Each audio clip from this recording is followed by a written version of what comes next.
संयम जैन शंकर नगर दिल्ली से पूछ रहे हैं, नमोस्तु मुनिश्री। मिथ्या दृष्टि जीव 11 पूर्व तक का ज्ञान प्राप्त कर सकता है, तो उनका वो ज्ञान सम्यक की श्रेणी में आएगा या मिथ्या? और यदि मिथ्या है तो वे इतने पूर्व तक का ज्ञान कैसे प्राप्त कर लेते हैं? और उन्होंने जब इतने पूर्व का ज्ञान प्राप्त कर लिया तो वे और आगे के पूर्वों का ज्ञान प्राप्त क्यों नहीं कर पाते? आप जो स्वाध्याय कर रहे हैं वो पता नहीं कौन से ग्रंथ का कर रहे हैं, कहाँ से कर रहे हैं। पूर्वों का ज्ञान मिथ्या दृष्टि जीव 11 पूर्वों के ज्ञान को कभी भी प्राप्त कर ही नहीं सकता। मिथ्या दृष्टि जीव के लिए जब 10वां पूर्व आता है, उसी समय पर भिन्न 10 पूर्वी और अभिन्न 10 पूर्वी इस तरह का एक विभाजन होकर के उनकी योग्यता का आकलन कर लिया जाता है। इसलिए जो आपने कहीं से पढ़ लिया है या सुन लिया है, मुझे नहीं लगता कि आपने सही सुना है। इतने बड़े प्रश्न तब उत्पन्न होंगे जब वह मिथ्या दृष्टि जीव में वास्तव में 11 पूर्वों का ज्ञान हो, किंतु ऐसा सिद्धांत में आता नहीं है। इसलिए कोई भी प्रश्न आपके वाजिब ठहरते नहीं हैं। नमोस्तु मुनिषी। रूबी जैन देहरादून से पूछ रहे हैं, नमोस्तु गुरुदेव। आपने बताया कि असंख्यात अक्षरों को जोड़ते हुए आगे बढ़े तब पद बनते हैं, फिर असंख्यात अक्षरों को जोड़ते हुए आगे बढ़े तो संघात, प्रतिपत्ति, अनुयोग आदि के शौक्षम होते जाते हैं और ज्ञान बढ़ते जाते हैं। मेरी शंका यह है कि जैसे अक्षरों से पद बनते हैं, उसी प्रकार कितने पदों से संघात, कितने संघात से प्रतिपत्ति, कितनी प्रतिपत्ति से अनुयोग आदि बनते हैं? कृपया इसका समाधान कीजिए। अब यह वर्णन टीका ग्रंथों में जहाँ तक उपलब्ध है वो आपको बता दिया गया है, और यह बताया गया है कि अक्षरों से पद कैसे बनते हैं। जो मध्यम पद होता है, उस मध्यम पद में 1634 करोड़ ऐसे कुछ ये जो अक्षर होते हैं, तो इन अक्षरों के माध्यम से एक पद बनता है, और इन्हीं अक्षरों का दुगना करने से, तिगना करने से, 4 गुना करने से वह पद जो है निर्मित होता है। यानी अक्षर का जो क्षयोपसम होगा, उससे पद के क्षयोपसम को प्राप्त करने में वह यह दुगने तिगने का क्रम चलते हुए संख्यात हजार आगे तक जाता है, तब जाकर के वह अक्षर ज्ञान का क्षयोपसम पूर्ण होता है। तो इसी तरह से पद ज्ञान का क्षयोपसम पूर्ण होता है, फिर वो पद से संघात होता है। अब उसमें ज़्यादातर टीका ग्रंथों में इतना ही लिखा रहता है कि जैसे पद है, संघात है, प्रतिपत्ति है, जिसमें एक अनुयोग का ज्ञान हो जाए, वो जिसमें 4 अनुयोगों का ज्ञान हो जाए, वो ये अलग अलग जो है श्रुत ज्ञान के नाम दिए गए हैं। तो अपने को अभी इतना ही जानना चाहिए कि ये जिस तरह से अक्षरों से हमें पद का ज्ञान होता है, ऐसे ही पद के ज्ञान को भी बढ़ाते बढ़ाते संघात नाम का जब ज्ञान आता है, तो उसमें अनुयोगों संबंधी जो ज्ञान है वो वृद्धि को प्राप्त हो जाए, तो उसे हमें समझ लेना चाहिए कि वो संघात नाम का ज्ञान हो गया। इतना ही टीका ग्रंथों में उपलब्ध होता है। अब वो ज्ञान के बढ़ने का क्रम क्या है, तो वो क्रम केवल पद तक का क्रम बताया गया है, उससे आगे का क्रम उपलब्ध नहीं होता है। नमोस्तु महर्षि। संयम जैन शंकर नगर दिल्ली से फिर पूछ रहे हैं, नमोस्तु गुरुवर। मैं यह आपसे जानना चाहता हूँ कि आपने जीवकांड जी का स्वाध्याय कब और कैसे किया, और आपने इस महान ग्रंथ को किस प्रकार समझा जो इतनी सरलता से गुरुदेव आप हमें समझा पा रहे हैं, और हम भी कैसे स्वाध्याय करें इस ग्रंथ का जो हमें मुश्किल ना लगे। अब ये तो कोई सीखने सिखाने की पद्धति नहीं होती है कि जैसे आपने सीखा वैसे ही हमें भी सिखाया जाए तो हम भी सरलता से सीख जाएं। ये तो सबके अपने अपने सीखने के, ग्रहण करने के तरीके होते हैं। और उन तरीक़ों में विशेष कुछ नहीं होता है। जैसे आप लोग पढ़ते हैं, सुनते हैं, उसी तरह से हम भी पढ़ते हैं, सुनते हैं। और कोई भी चीज़ को जब बार बार पढ़ते हैं, सुनते हैं, तो वो हमारे लिए एक धारणा का विषय बनने लग जाता है। तो आपको बहुत जल्दी नहीं करना है कि जैसे आज ही हमने जीव कांड सुना है और आज ही हम सीख गए, आज ही बनिया आज ही सेठ वाली बात नहीं करना है। पढ़ते रहोगे, सुनते रहोगे, तो एक ना एक दिन आपको भी सारा का सारा जो विषय वस्तु है उसका ज्ञान उपलब्ध हो जाएगा। पढ़ने का तरीका वही होता है जो सब लोगों के समक्ष होता है। कभी अपने अंदर कोई जिज्ञासाएं होती हैं तो उनका समाधान करने के लिए अपने पास में कोई ज्ञानी पुरुष होते हैं तो उनसे भी अपन पढ़ लेते हैं, और नहीं है तो अपन किसी भी तरह की जो टीका ग्रंथ हैं या उनसे संबंधित जो प्रश्नोत्तरी वाले ग्रंथ हैं उनको पढ़ करके उस ज्ञान को मांझते रहते हैं। इसी तरह से ज्ञान की वृद्धि होती है और इसी तरह से आपको भी करना है। नमोस्तु मुनिषी। मुनिषी रितेश जैन कोलकाता से पूछ रहे हैं, नमोस्तु महाराज जी, मेरी जिज्ञासा है कि तत्वार्थ सूत्र जी ग्रंथ में तृतीय अध्याय में आपने बताया है कि लवण समुद्र का जल 12,000 योजन तक ऊपर रहता है, जिसमें चंद्र, सूर्य आदि विमान भी जल में रहते हैं। तो जिज्ञासा यह है, क्या हमेशा ही सभी ज्योतिष देव जल में रहते हैं या समुद्र की लहरें ही 12,000 योजन ऊपर उठती हैं उस समय? अब जिस समय लवण समुद्र का वर्णन किया जा रहा होगा उस समय पर लवण समुद्र का वह जो जल है वह इतना ऊंचाई तक पहुंच जाता है कि वह चंद्र सूर्य के विमानों को भी ढक लेता है ना। तो उसमें ऐसे नहीं समझना चाहिए कि सारे के सारे ज्योतिषी देव पानी में ही डूबे रहते हैं। वो जो लवण समुद्र की उस 4 क्षेत्र में है ना, मतलब 4 क्षेत्र बनता है। जैसे जम्बूद्वीप के अंदर चंद्रमा सूर्य का 4 क्षेत्र बनेगा, लवण समुद्र के अंदर बनेगा, तो उस 4 क्षेत्र में जो आएंगे लवण समुद्र में उतने ही विमान जो उस पानी के अंदर होंगे। बाकी के सब ज्योतिषी विमान अपने अपने स्थान में पानी के बिना भी रहते हैं, ऐसा समझ सकते हैं। नमोस्तु महाराज जी। मुनिषी दीपक जी जैन महाराष्ट्र से पूछ रहे हैं, नमोस्तु महाराज जी, मेरी जिज्ञासा किसी ग्रंथ से संबंधित नहीं है, किंतु मैं आपसे यह समझना चाहता हूँ कि राहु और केतु के विमान सूर्य चंद्रमा के नीचे आने पर उन पर ग्रहण पड़ता है। तो जिज्ञासा यह है कि यह तो मात्र विमानों के गमन के कारण ऐसा होता है, तो इस समय आहारचर्या तथा बड़े ग्रंथों का स्वाध्याय आदि इन क्रियाओं को करने का निषेध क्यों है? हाँ, अच्छा प्रश्न है। विमानों की गति के कारण से जब यह चंद्रमा के नीचे और सूर्य के नीचे ये राहु और केतु के विमान आ जाते हैं तो ये चंद्र ग्रहण, सूर्य ग्रहण बन जाते हैं। तो ये ग्रहण बनना भी एक तरह से नियति होती है या समय की निश्चितता से होता है, ये है ना। कभी भी आप देखेंगे सूर्य ग्रहण जो होता है वो अमावस्या को होता है, चंद्र ग्रहण होता है वो पूर्णिमा को होता है। तो वह अपने आप में नियत हो जाता है कि मास के अंत में इस तरह से ये ग्रहणों की दशा बनती है। और जब इस तरह का कोई भी कार्य होता है तो वह जो ग्रहों की गति है उस गति के कारण से भी जो बड़े ग्रह हैं जिन्हें हम चंद्र और सूर्य कहते हैं, ये भी जो है जब छोटे ग्रहों के माध्यम से एक तरह से ग्रसित हो जाते हैं तो यह एक तरह का कहना चाहिए ज्योतिष मंडल के ऊपर आई हुई एक बड़ी आपत्ति कहलानी चाहिए, है ना। क्योंकि चंद्रमा इंद्र है, सूर्य प्रतींद्र है, और जब इस तरह से इनका प्रकाश यहाँ आना बाधित होता है तो इनके इस प्रकाश की बाधा के कारण से ही प्रकृति में अनेक तरह की बाधाएं उत्पन्न होने लग जाती हैं। और जब प्रकृति में बाधाएं उत्पन्न होती हैं तो हमारे मनोभावों पर भी वो बाधाओं का प्रभाव पड़ता है।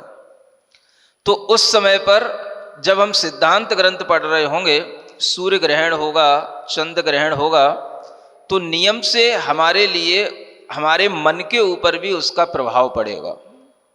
माने हमारे अंदर भी वो प्रशस्त भाव नहीं रहेगा कि हम उन सिद्धांत ग्रंथों को पढ़ने के लिए तत्पर हो पाएं। तो उस समय पर वास्तव में जब ग्रहण होता है तो उस ग्रहण में कई बार आपने देखा होगा बिल्कुल अंधेरा सा छा जाता है ना। अब सूर्य ग्रहण हमने एक बार देखा, बिल्कुल सुबह 9 बजे ऐसा अंधेरा, कालीमा ऐसी छा जाती है जैसे बिल्कुल काली रात के अंदर होती हो। तो उस समय पर आप क्या आहार ग्रहण कर पाओगे? तो आहार ग्रहण में भी बाधा होगी, सूर्य का प्रकाश होगा। स्वाध्याय करोगे तो पढ़ने के लिए प्रकाश चाहिए, उसमें भी बाधा होगी, इसलिए मना किया जाता है। आहारचर्या भी मत करो सूर्य ग्रहण के समय पर, और सिद्धांत ग्रंथों का अध्ययन भी मत करो, क्योंकि वो दोनों ही तरह की बाधाएं आपके लिए उस कार्य को होने नहीं देंगी।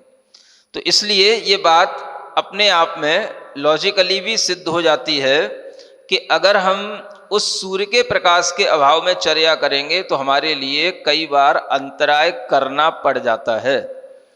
आप तो चंद्र ग्रहण और सूर्य ग्रहण की बात कर रहे हैं, उसके बिना भी कई बार ऐसा होता है। एक बार सिरोंज में चातुर्मास था, वर्षा युग का ही समय था। अचानक से आहार करते करते बादल इतने सारे घिर गए एकदम से कि बिल्कुल अंधेरा हो गया अंजलि में। तो अंतराय करना पड़ा, बैठना पड़ा, और वो 10 मिनट के बाद बिल्कुल खुल गया। अब 10 मिनट खड़े खड़े इंतजार तो नहीं करते भाई अब कब आएगा सूरज, कब आएगा, तो अब वो अंतराय करना पड़ा। तो कई बार जब इस तरह से कोई भी बिना सूर्य और चंद्र ग्रहण के भी इस तरह की अगर कोई अंधकार की स्थिति बन जाती है तो उसमें भी आहार वर्जित हो जाता है। तो आचार्य कहते हैं पहले से ही अगर कहीं सूर्य ग्रहण आदि की आशंका हो तो आप उस समय को टाल करके जाएं, ताकि आपके लिए ही अच्छी व्यवस्था बताई जा रही, अंतराय आदि ना हो, है ना। इसलिए सिद्धांत ग्रंथों को पढ़ना भी और आहार आदि चर्या करना भी उस समय पर वर्जित है। उसका लॉजिक ये है, ना कि कोई ऐसा कि भाई देवता रुष्ट हो गए हैं उस समय पर हमें भोजन नहीं करना चाहिए, ऐसा कोई उसका लॉजिक नहीं है। इतना विशेष आपको ध्यान में रखना है। नमस्ते मुनीषी। मुनीषी, ग्रीन पार्क से एक बेटे की शंका है। नमोस्तु महाराज जी, आपने बताया था कि जिस घर में लोग कुत्ते पालते हैं उस घर में मुनिराज आहार के लिए नहीं जाते क्योंकि कुत्ते का स्वभाव मांसाहारी होता है। तो मेरी जिज्ञासा यह है कि मंदिरों में या मंदिरों के बाहर बड़े बड़े शेर की मूर्तियां होती हैं, प्रवचन में भी सुना है कि मंदिर के बाहर शेर का चिन्ह लगवाना चाहिए, ऐसा किस कारण से कहा है? क्योंकि शेर तो पूर्णतः मांसाहारी है, जबकि कुत्ते को तो हम घर में रखकर शाकाहारी भोजन कराते हैं, तो उसका निषेध क्यों? और दूसरी जिज्ञासा, पहली बात तो यह है कि प्रवचन में कहा, मुझे नहीं लगता कि मैंने प्रवचन में निषेध किया हो। कुत्ते पालने का घर में मैं निषेध कर सकता हूं, किया होगा, लेकिन यूं नहीं कहा होगा कि जिस घर में कुत्ते पलते हैं उस घर में मैं आहार करने नहीं जाऊंगा ऐसा तो नहीं है। दूसरी बात, जिस बेटे ने ये लॉजिक दिया है कि घर में कुत्ते पालते हैं और मंदिर में शेर की फोटो लगी रहती है, तो कुत्ते पालना और शेर की फोटो लगाना, इन दोनों में बहुत अंतर होता है कोई शेर वहां पर खड़ा नहीं रहता है, शेर की फोटो रहती है। शेर जो होता है अपने आप में पराक्रमी होता है। अगर आप अपने मनोविज्ञान के अनुसार भी देखेंगे तो बहुत से मनोवैज्ञानिक कहते हैं हमें अपने घरों के दरवाजों पर या दीवालों पर ऐसे चित्र लगाने चाहिए जिससे हमारे अंदर उत्साह, साहस आदि उत्पन्न होता रहे, है ना, हम डिप्रेशन में ना जाएं। तो शेर का चित्र लगाने से आपके अंदर पराक्रम आएगा, आपके अंदर शौर्य आएगा, आपके अंदर एक स्वाभिमान की वृत्ति आएगी। कुत्ते का चित्र लगाने से क्या आएगा? आप जो है एकदम से जो है कुत्ते का अगर चित्र भी लगा लोगे तो आपके अंदर भौंकने की आदत आएगी। कुत्ते के अंदर के गुण क्या होते हैं, है ना, भौंकना। कुत्ते के अंदर और क्या होता है, अपने मोहल्ले में शेर बनना, है ना, और किसी भी जीव को कहीं पर भी दबोच लेना, पकड़ लेना, और कभी भी आफत पड़ जाए तो किसी भी तरह से वह उस समय पर दुम दबा के भाग जाना। ये कुत्ते के गुण होते हैं। तो कुत्तों के गुणों से आपको कुछ लाभ नहीं होगा। तो पहली बात तो यह है, चित्र की बात है तो चित्र भी कभी कुत्ते के नहीं बनाना। सामान्य से पूरा जीवित कुत्ता भी घर में रखना तो अलग दूर की बात है, चित्रवी कुत्ते के बनाने से आपके अंदर कोई उत्साह और साहस उत्पन्न होने वाला नहीं है। और जो आप कुत्तों के पालने की बात है, तो वह जो है अपने आप में आप देखते हो कई ऐसी घटनाएं घटित हो जाती हैं जिसके कारण से उन कुत्तों के माध्यम से ही घर के अनेक बच्चों का घात हो जाता है। ऐसी कई घटनाएं हो रही हैं।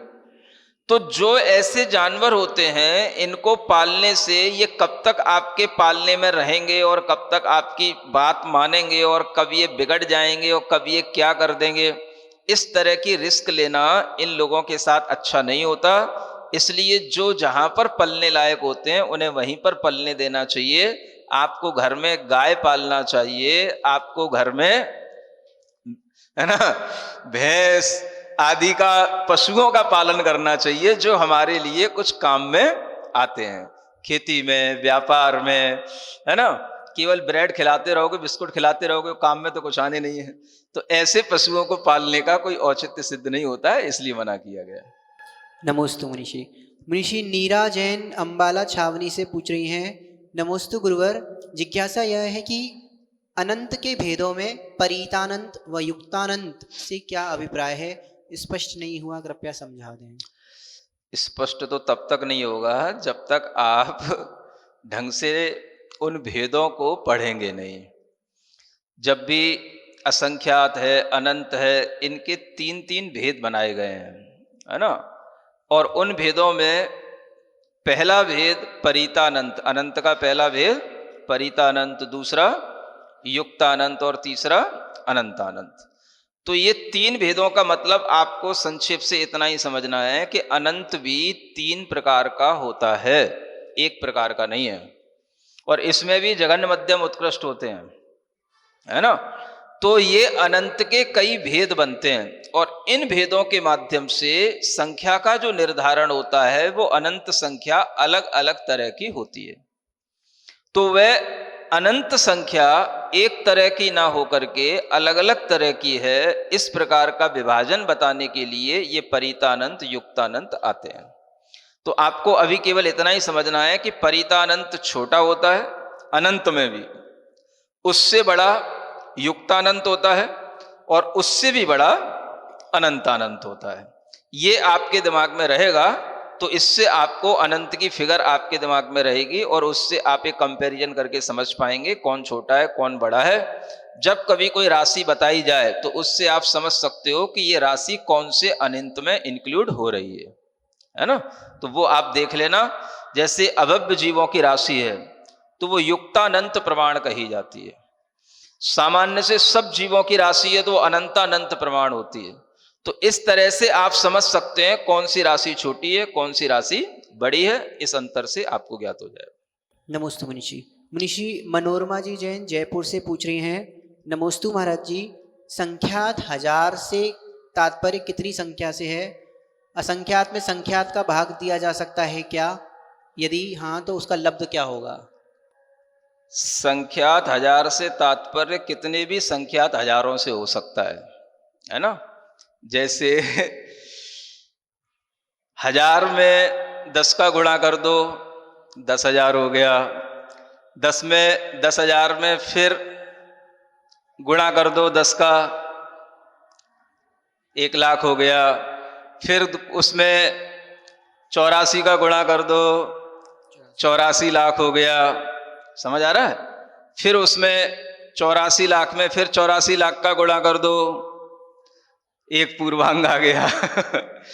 ऐसे करते हुए पूर्वांग से आप पूर्व, है ना, फिर उसमें 84 लाख का गुणा कर दो तो फिर पूर्व हो जाएगा। ऐसे करते करते आप परवांग, पर्व इत्यादि ये जो संख्या है ये सब कहलाएगी, सब संख्यात हजार में ही आएगी, है ना। जब तक हम उसको हजार के माध्यम से संख्यात में गिनते रहेंगे उस संख्या को हम संख्यात हजार के रूप में समझते रहेंगे। ये सब संख्यात संख्या है। इसका जो 20 अंक प्रमाण, 30 अंक प्रमाण, यहां तक कि 150 अंक प्रमाण, ये संख्या भी संख्यात संख्या में ही आती है।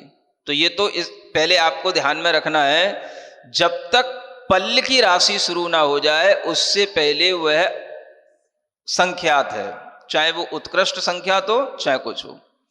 अब रही बात आपका दूसरा प्रश्न कि जब आप असंख्यात में संख्यात का भाग देंगे तो असंख्यात में संख्यात का भाग तो चला जाएगा, और जो लब्ध आएगा वो लब्ध असंख्यात में आएगा, संख्यात में नहीं आएगा। बस इतना आपको ध्यान में रखना है, इससे आपका गणित चलेगा। ग्रीन पार्क से वही बेटे की दूसरी शंका थी कि कुछ तीर्थंकर भगवान की हजारों शादियां हुई, लेकिन आज वर्तमान में कोई व्यक्ति दूसरी शादी भी कर लेता है तो उसको गलत दृष्टि से देखा जाता है, ऐसा क्यों? अच्छा, तो ऐसा होता है कि समाज का एक नियम होता है ना, तीर्थंकरों के लिए, महापुरुषों के लिए वो समाज में मान्य होता है। जो चीज समाज में मान्य है आप वो काम करेंगे तो समाज में वो चीज आपके लिए प्रशंसा को प्राप्त होगी। जो चीज समाज में मान्य नहीं है आप वो काम करेंगे उससे आपकी निंदा होगी। तो आज वर्तमान में समाज में, संविधान में, है ना, भारत के भी संविधान में एक ही शादी करना मान्य है। समझ आ रहा है? अगर ज्यादा हो जाती हैं तो वह एक तरह से कहीं ना कहीं आक्षेप का कारण बनती हैं। चाहे आप देख लेना, कोई भी अगर किन्हीं विशेष हीरो ने, किसी ने कर भी ली हो तो भी उनके लिए वो एक आक्षेप का कारण बन जाती हैं। समझ आ रहा है? क्योंकि संविधान में, सभ्य समाज में एक ही शादी मान्य है। पहले राजाओं की व्यवस्था हुआ करती थी, राजाओं के लिए इस तरह का पुण्य रहा करता था, उनके पास में इस तरह का पराक्रम और प्रभाव रहा करता था, जिससे वह अनेक शादियां करके ही राजा पने से सुशोभित होते थे। आज अनेक शादियां करने की प्रथा नहीं है, क्योंकि आज राजा नहीं है, और राजा इसलिए नहीं है क्योंकि आज जीवों के उस तरह के पुण्य और प्रभाव नहीं है। एक शादी भी तो पूरे जीवन भर निपती नहीं है, अनेक शादियां क्या जीवन भर निभेंगी। आप ये समझ सकते हो कि आज के लोगों के लिए इतना पुण्य कम है कि एक शादी भी करना मुश्किल है। निभना तो अभी चलो और दूर की बात है, अभी तो मिलता ही नहीं कोई शादी करने के लिए। तो एक शादी भी मुश्किल से हो रही है, और एक हो जाए तो जिंदगी भर निभाना मुश्किल है। इतना पुण्य कम है। तो आप अपने पुण्य की तुलना उन राजाओं से न करें। राजाओं की व्यवस्था अलग है, तीर्थंकरों का पुण्य अलग होता है, और सामान्य जो आज की व्यवस्था है उसमें इसी से सभ्यता बनी रहेगी, एक विवाह करके अपने गृहस्थ जीवन का निर्वाह किया जाए। नमोस्तु मुनिषी। मुनिषी अनीता जी जैन दिल्ली से पूछ रही हैं कि नमोस्तु गुरुदेव, आपने बताया कि गणधर तीर्थंकर भगवान की वाणी को पूरा नहीं झेल पाते, तो जिज्ञासा यह है कि भगवान की शेष देशना क्या निरर्थक चली जाती है? उसका कहने का तात्पर्य ऐसा नहीं था। वो जो एक गाथा आती है, पंड वणिज्य भावा, है ना, अनंत भागोदु अणविलप्पाणम, उस गाथा के अर्थ में ऐसा कहा होगा कि जो कुछ भी भगवान के द्वारा कहा जाता है उसका अनंतवां भाग ही गणधर के द्वारा कहने योग्य होता है या उनके समझ में आता है। तो बाकी की सब वाणी जो है निरर्थक नहीं चली जाती है। जो भी होता है वह उनके लिए, जितना भी द्वादशांग की रचना होती है वो द्वादशांग की रचना ही काम की होती है, और भगवान की वाणी का वह सारा अंश द्वादशांग में समाहित हो जाता है। बहुत कुछ ऐसा होता है जो कहने में तो आता है, लेकिन वह चूंकि केवल ज्ञान के द्वारा जाना हुआ है, इसलिए श्रुत ज्ञान के द्वारा वह सारा का सारा ग्रहण करने में आ जाए, ये जरूरी नहीं होता। लेकिन जो प्रयोजनीभूत है, द्वादशांग के अंतर्गत आने वाली चीजें हैं, वो सारी की सारी कहने में आ जाती हैं। निरर्थक कुछ नहीं गया, जितना भी प्रयोजनी था वो सारा का सारा श्रुत में निबद्ध हो जाता है। ये अपने को जान लेना चाहिए। नमोस्तु मुनिषी। मुनिषी बीना जैन भोपाल से पूछ रही हैं, नमोस्तु महाराज जी, अनंत और असंख्यात में क्या अंतर होता है, जबकि दोनों की ही गणना नहीं की जा सकती? हाँ, गणना दोनों की नहीं की जा सकती, वो अपन नहीं कर सकते, लेकिन गणना दोनों की भी होती है। असंख्यात की भी गणना होती है और अनंत की भी गणना होती है। असंख्यात की गणना होती है तभी उसे पल्य, सागर आदि के रूप में विभाजित किया जाता है। अगर असंख्यात की गणना न हो तब तो फिर हम एक पल्य की आयु वाले, एक सागर की आयु वाले इन जीवों का हम कभी वर्ष गिन ही नहीं सकते, या ये कब जो है मरण को प्राप्त होंगे ये हम कह ही नहीं सकते।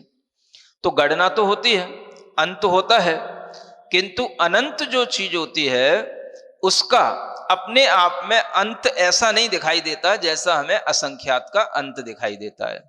कोई भी चीज जो अनंत रूप में है वो अनंत होने का मतलब ही होता है कि जिस अंक का, जिस संख्या का, जिस राशि का व्यय होने पर भी अंत को प्राप्त ना हो उसी को अनंत कहते हैं। तो असंख्यात का अंत होता है लेकिन अनंत का अंत नहीं होता है। फिर भी उस अनंत में कंपेयर हम कर सकते हैं, ये अनंत छोटा है, ये अनंत बड़ा है, और वो हम क्या करेंगे, वो केवल ज्ञान के द्वारा कंपेयर करके हमें बताया जाता है। तो अनंत जो जाना जाता है वो केवल ज्ञान से जाना जाता है, असंख्यात जो जाना जाता है वो अवधि ज्ञान और मन परे ज्ञान से जाना जाता है। ये अंतर होता है। हम लोग और आप लोग तो केवल जो बड़े ज्ञानियों ने बता दिया बस उसको वैसा मान लेते हैं, जान लेते हैं, इतना जानना है। नमोस्तु मुनिषी। मुनिषि रूबी जी जैन देहरादून से पूछ रही हैं, नमोस्तु गुरुदेव। व्यंजन अवग्रह से संबंधित एक जिज्ञासा है कि अप्राप्यकारी का अर्थ क्या होता है? यदि उसका अर्थ ये कि जो छूकर ग्रहण ना करे तो चक्षु व मन भी तो अपनी अपनी तरह से वस्तु को छूते ही हैं, तो चक्षु व मन को अप्राप्यकारी क्यों कहा? नहीं नहीं, चक्षु और मन कभी किसी वस्तु को छूते नहीं हैं। वस्तु उन्हें छू कर के अपना ज्ञान नहीं दे पाती है। अगर अग्नि छू कर के आंख के द्वारा जानने में आए तो आंख जल जाएगी। समझ आ रहा है? अग्नि अपने प्रदेश में स्थित रहती है, चक्षु अपने स्थान पर स्थित रहता है। चक्षु उसको अपने ज्ञान का विषय बनाने के कारण से उसे जान लेता है। यही मन के साथ होता है। मन में कोई वस्तु स्पर्श नहीं करती है, मन में कोई वस्तु पहुंचती नहीं है। बस मन में हमारे अंदर केवल एक विचार की लहर आती है और हम उससे समझ लेते हैं कि ये लहर पूरी हो गई तो मन की पूरी हो गई, हमारे मन की हो गई। आज मम्मी ने क्या बनाया, जो हम कल से कह रहे थे वही आज बन गया, खा लिया। किसने खा लिया? बोलो। मन ने खा लिया, मन में पहुंच गई वो पदार्थ, वो व्यंजन मन में पहुंच गया। कहां पहुंच गया? तुम्हें पता ही नहीं है मन क्या होता है, तन क्या होता है। तुम्हें तो खाने से मतलब है, चिल्लाने से मतलब है। तो जब तुम्हें ज्ञान होगा तब पता पड़ेगा कि मन ने तो केवल विचार किया, भाव किया, गया तो शरीर में, और मन के पास उस व्यंजन का कोई स्पर्श ही नहीं हुआ। स्पर्श किसमें होगा? जिह्वा में होगा, गले में होगा, पेट में होगा, मन में कहां होगा? तो मन कभी किसी चीज को छूता नहीं है। आंखें भी किसी चीज को देख रही होती हैं तो छू कर के ग्रहण नहीं करती हैं, इसलिए इनको अप्राप्यकारी कहा जाता है। ये अपने विषयों को कभी भी ग्रहण छू करके नहीं करती हैं, ये स्पष्ट हो जाता है। नमोस्तु महाराज जी, आपने बताया है कि आज भी रत्नत्रय से शुद्ध जीव लोकांतिक देव पद को प्राप्त करते हैं, पर मैंने कहीं पढ़ा था कि वर्तमान में लोकांतिक पद मिलना संभव नहीं, तो इसे हम कैसे समझें?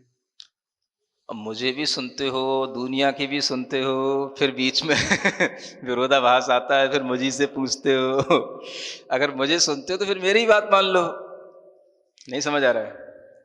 एक पर तो विश्वास करना सीख ही लो कम से कम। अगर हमने ये कहा है कि आज भी रत्नत्रय से विशुद्ध जीव लोकांतिक पद को प्राप्त करते हैं, होते हैं, तो फिर आपको शंका दूसरी जगह कुछ सुन करके होनी ही नहीं चाहिए।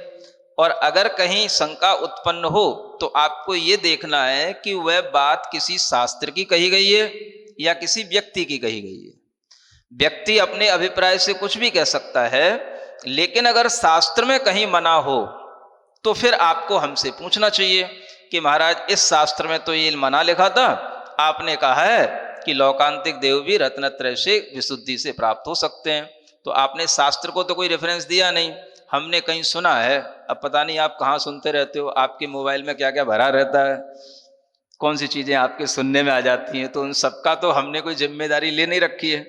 तो आप जब भी हमसे सुनने के बाद में कोई दूसरी चीज़ सुने, आगे के लिए सभी श्रोता याद रखें, जब कोई चीज़ आपको किसी ग्रंथ में लिखी मिले तभी हमारे लिए क्रॉस क्वेश्चन करना, अदरवाइज आप उस बात को प्रमाणिक मान के चलना कि महाराज ने कहा था लोकांतिक देव बनते हैं माने बनते हैं। नमोस्तु मुनिषि। मुनिषि सीमा जी जैन शाहदरा दिल्ली से पूछ रही हैं, नमोस्तु महाराज जी, आपने बताया कि आहारक रिद्धि तप आदि से प्राप्त नहीं होती, तो जिज्ञासा है कि इसका बंध कब होता है, पूर्व भव में या उसी भव में? ये बात ठीक है कि आहारक रिद्धि को प्राप्त करने के लिए कोई तप की विशेष की आवश्यकता नहीं होती, क्योंकि उसके लिए जो कारण बताए गए हैं वो दूसरे हैं, है ना। और रही बात बंध की, तो बंध प्रमत्त संयत जीव को ही होता है, जरूरी नहीं है कि वो पूर्व जन्म के बंध के साथ में ही इस जन्म में कभी उसके लिए उदय हो। तुरंत वह जीव बंध को भी कर सकता है और बंध करने के बाद में उसका उदय भी उसके लिए आ सकता है। तो एक ही भव में उसका बंध और उदय भी हो सकता है, बशर्ते कि उस तरह की परिणाम हो जैसी जिज्ञासा बताई जाती है आहारक रिद्धि को बंद करने की, वह बंद के योग्य परिणाम होंगे तो उसका बंद हो जाएगा। नमोस्तु मुनिषि। मुनिषि विपुल जी जैन नोएडा से पूछ रहे हैं, नमोस्तु महाराज जी, आपने बताया कि जिस दिन व्यक्ति दिल व दिमाग में अंतर स्पष्ट कर ले उस दिन वह ज्ञानी हो जाएगा, तो जिज्ञासा है कि दोनों में क्या अंतर होता है? जहां हमने ये बताया होगा कि दिल और दिमाग में क्या अंतर होता है, तो वहीं आपको ये भी सुनाया गया होगा कि दिल क्या काम करता है और दिमाग क्या काम करता है। फिर भी अगर आपने स्पष्ट नहीं सुना हो तो कभी आप सप्तम अध्याय जो तत्वार सूत्र का है उसमें आप सुनना, तो उसमें आपको मिलेगा कि दिल और दिमाग में क्या अंतर होता है। एक जगह हमने उस प्रसंग में कहा है, बताया है, जब भी हम कोई व्रत आदि लेते हैं, हम कोई भी मोक्ष मार्ग के योग्य पुरुषार्थ करते हैं, तो वो हमें दिल से नहीं करना पड़ता, दिमाग से करना पड़ता है। दिमाग माने बुद्धि। संकल्प जो लिए जाते हैं वो बुद्धि से लिए जाते हैं, मन से नहीं लिए जाते हैं। मन आपके संकल्पों को विचलित कर सकता है, लेकिन बुद्धि जो होती है वह बुद्धि क्या ग्रहण करने योग्य है, क्या हेय है, इस बात का विचार बुद्धि में होता है, मन में नहीं होता। तो जब भी कभी आप किसी चीज को छोड़ेंगे, ग्रहण करेंगे, संकल्प लेंगे, व्रत लेंगे, ये काम बुद्धि का होगा। फिर उसके बाद में मन कभी कुछ आपके लिए अतिचार लगाएगा, विचलित करेगा, तो आप अपनी बुद्धि से उन अतिचारों को दूर करेंगे। ये बुद्धि और मन में अंतर होता है, इसी को दिल और दिमाग का अंतर कहते हैं। तो ये अंतर अगर आपको पता पड़ जाएगा तो आप ज्ञानी बन जाएंगे। ज्ञानी बनने का मतलब यह है, आपको पता रहेगा कि ये मन के अंदर का विचार है कि ये बुद्धि का कार्य है। ज्ञानी बनने का मतलब होगा कि बुद्धि आपकी सही ठिकाने पर आपको ले जा रही होगी, वो आपको स्पष्ट दिखाई दे रहा होगा, लेकिन मन आपके अंदर कोई ना कोई हलचल पैदा कर रहा होगा, विचलन पैदा कर रहा होगा। ये दोनों का अंतर जानने का नाम ही ज्ञानी कहलाता है।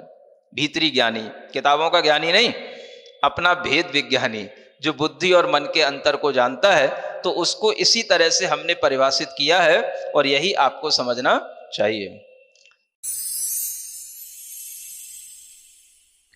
सिरिजिणवाणी जग कल्याणी जग जन मदतम मोहरी जणमण हारी गढ़हर हारी जम जरा भव रोग हरी तिथ्य राणम दिव्य झुणिम जो पड़ई सुणई मय्ये धारई राणम सौख मणंतम धर्य सासद मोक्ष पदम पावई सासद मोक्ष पदम पावई।